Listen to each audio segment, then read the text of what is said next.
Assalamualaikum warahmatullahi wabarakatuh. Dalam Quran surat Al-Ahzab ayat 21, Allah berfirman, sesungguhnya telah ada pada diri Rasulullah itu suri teladan yang baik bagimu, yaitu bagi orang yang mengharap rahmat Allah dan kedatangan hari kiamat, dan dia banyak menyebut Allah. Rasulullah adalah manusia terbaik, pribadi sempurna yang patut menjadi contoh bagi seluruh umat. Kepatuhan beliau pada perintah Allah, kesempurnaan fisik, akhlak dan budi pekertinya, serta jaminan surga yang beliau miliki tidak membuatnya sombong dan tinggi hati. Kecintaan beliau kepada kita umatnya seringkali membuatnya menangis. Bahkan sampai sebelum akhir hayatnya, beliau tetap memikirkan bagaimana nasib kita umatnya. Sebagai umat yang disayangi Rasulnya, tentu kita begitu mencintai panutan kita, suri teladan kita. Untuk itu, mari kita semakin mengenal beliau melalui sirahnya, agar kita dapat mengambil hikmah dari seluruh rangkaian sirah perjalanan hidup beliau yang mulia, Nabi besar Muhammad Sallallahu Alaihi Wasallam.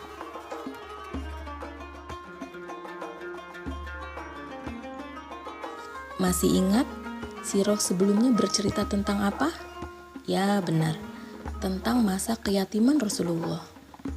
Beliau telah menjadi yatim bahkan saat belum dilahirkan. Ayah beliau bernama Abdullah meninggal ketika beliau masih dalam kandungan. Kemudian ibu beliau yang bernama Aminah juga meninggal ketika beliau masih kecil. Jadi Rasulullah sudah menjadi yatim piatu saat masih kecil. Abdul Muthalib kakeknya lah yang kemudian mengasuh beliau. Setelah kakek beliau meninggal, Rasulullah berada dalam pengasuhan pamannya yang bernama Abu Thalib dan bibinya yang bernama Fatimah.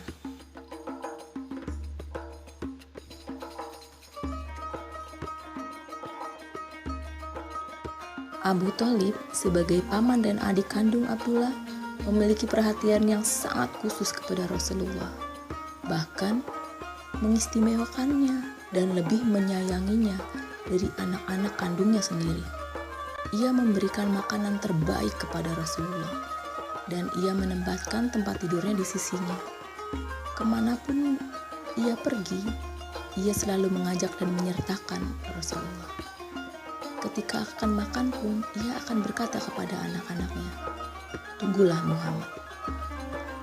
Abu Thalib adalah orang yang sederhana secara materi dan gaya hidup. Kesederhanaan itu membuat Rasulullah menjadi sosok yang mudah berempati pada kaum lemah dan miskin. Saat dalam asuhan pamannya, Rasulullah membantunya dengan menggembalakan kambing. Beliau dengan senang hati melakukannya tanpa memiliki perasaan malu.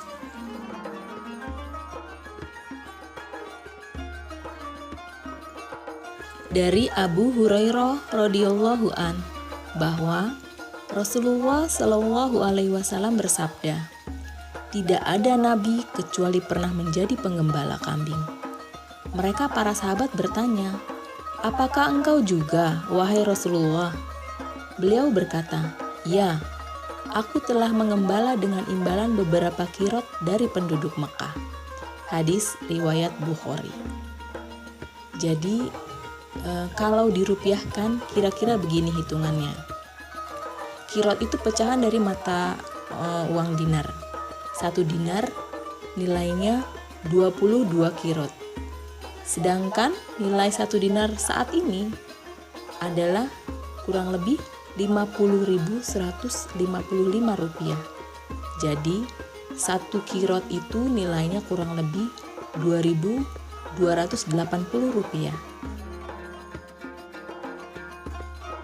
Rasulullah menggembalakan kambing di daerah Ajiyat, perbukitan berbatu dengan sedikit rumput di daerah sekitar Masjidil Haram.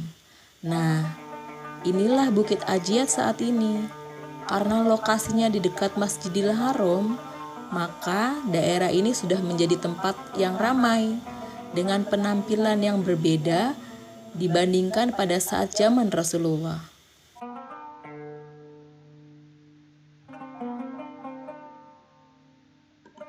Rasulullah memiliki banyak keistimewaan. Salah satunya, saat beliau mengembala di Jazirah Arab yang terik, beliau tidak pernah merasakan panas karena selalu ada awan yang setia memayungi beliau. Masya Allah. Berada di padang penggembalaan di alam terbuka bersama hewan-hewan yang digembalakan membuat Rasulullah mendapat banyak pengalaman. Belajar perbedaan karakter, sifat, dan kebiasaan dari satu kambing dengan kambing lainnya membuat beliau kelak terbiasa menghadapi umatnya. Pada saat menggembalakan kambing itu, Rasulullah memperlakukan kambing-kambingnya dengan sayang. Di padang penggembalaan jugalah beliau mengagumi dan mengucap syukur atas alam raya ciptaan Allah Subhanahu wa Ta'ala.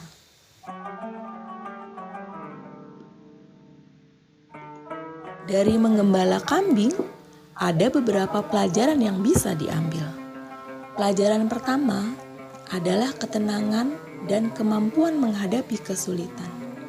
Banyaknya kambing yang digembalakan dengan berbagai tingkahnya, luasnya padang penggembalaan, membuat seorang penggembala harus memiliki ketenangan dan mampu menghadapi kesulitan-kesulitan saat menggembalakan hewan ternaknya. Pelajaran kedua adalah kesabaran.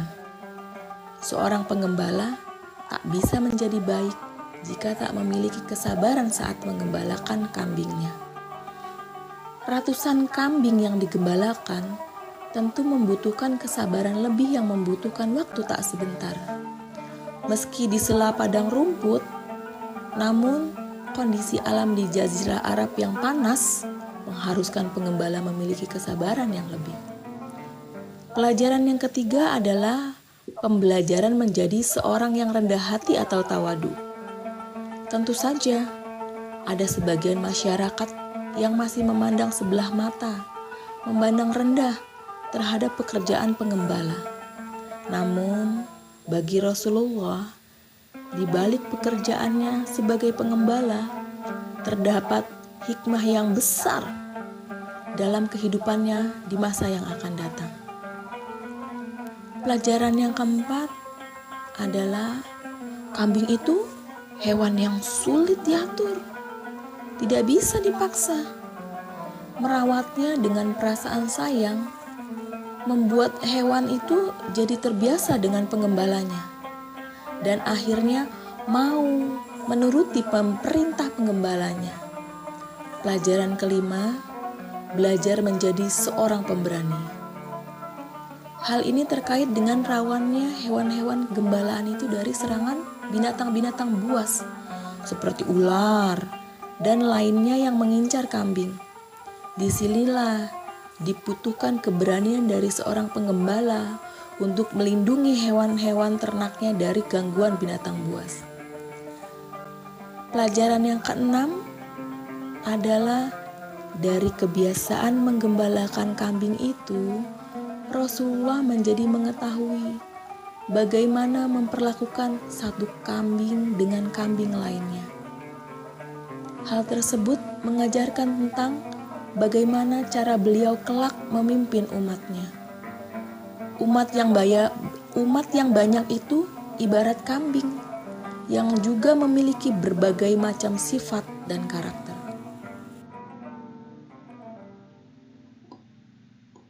Demikian sirah kali ini. Semoga kita semua dapat mengambil hikmah dari apa yang telah disampaikan. Selamat menjalankan ibadah di bulan penuh berkah ini. Semoga kita semua termasuk orang yang mendapat ampunan dan rahmat pahala dari Allah Subhanahu wa Ta'ala. Terima kasih sudah menyimak. Mohon maaf ya bila ada kata yang salah dalam penyampaian Ustazah. Wassalamualaikum warahmatullahi wabarakatuh.